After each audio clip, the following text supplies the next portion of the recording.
আজকের যুগ হচ্ছে ডিজিটাল জমানার যুগ। যখন ঘরে বসে সারা পৃথিবীকে আমি হাতের মুঠোয় পাই, ডিজিটালি যখন গোটা দুনিয়া চলছে ডিজিটালি, তখন মুখ্যমন্ত্রীর 7-8 দিনের সফর, তার জন্য আকাশ তো ভেঙে পড়বে না বাংলায়। সেখানটা এত টাস্ক ফোর্স, কি না একটা ব্যাপার চলছে, তার কত ফৌজ থাকবে, তার মায়না কি হবে, তার কাজ কি হবে, তার জন্য কটা গাড়ি বরাদ্দ হবে, এসব করার কোনো দরকার আছে বলে মনে করি না। কারণ আজকে তো ডিজিটাল জমানা। আপনি ওখান থেকে ভিডিও কনফারেন্স থেকে বলে দিবেন, 3-4 ঘন্টা তো দূরত্ব আমাদের থেকে ইউরোপ, ভিডিও কনফারেন্সিং করে আপনি ডাইরেকশন দিন কি হবে না হবে। তার জন্য এত বিরাট টাস্কফোর্স করার কি প্রয়োজন আমার জানা নাই। হয়তো প্রশাসনিক সুবিধার জন্য করতে পারি, কিন্তু কতগুলো আছে না যে মানে যে মানে বাজনা বেশি হয়ে যাচ্ছে, খাজনার থেকে বাজনা বেশি বলে না কথা একটা আছে।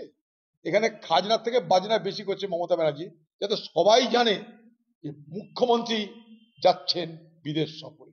এটা যাতে বাংলার ঘরে ঘরে পৌঁছে যায়, খানে খানে পৌঁছে যায়, তার জন্য এত ঢক্কানিনাদের আয়োজন করা হয়েছে। সেই জন্য বলছি খাজনার থেকে বাজনা বাজছে বেশি। বিদেশে কি করতে যাচ্ছেন, সেখান থেকে কি আনছেন, আমাদের জন্য কি সুবিধা আনবেন, সেটা দেখার জন্য বাংলা মানুষ প্রতীক্ষায় থাকলো দিদি।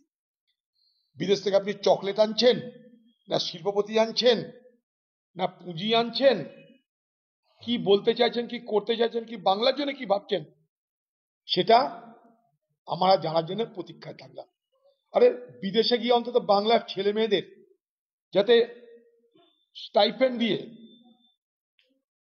যাতে সস্তায় সেই সমস্ত কলেজে ভর্তির ব্যবস্থা করা যায় উচ্চশিক্ষার জন্য, তার চেষ্টা করতে পারেন আপনি।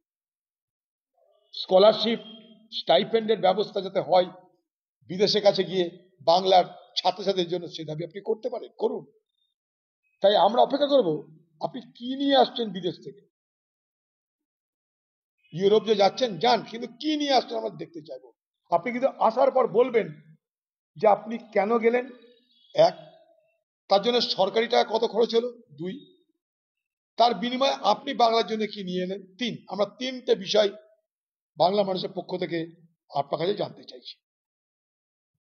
এক, আপনি কেন যাচ্ছেন, দুই, আপনার যাতায়াতের জন্য কত টাকা খরচ হলো, তিন, আপনার সফর সঙ্গী কারা হলো, তাদের ক্রেডেনশিয়াল কি, চার, আপনি আসার পর বাংলা কি পেল।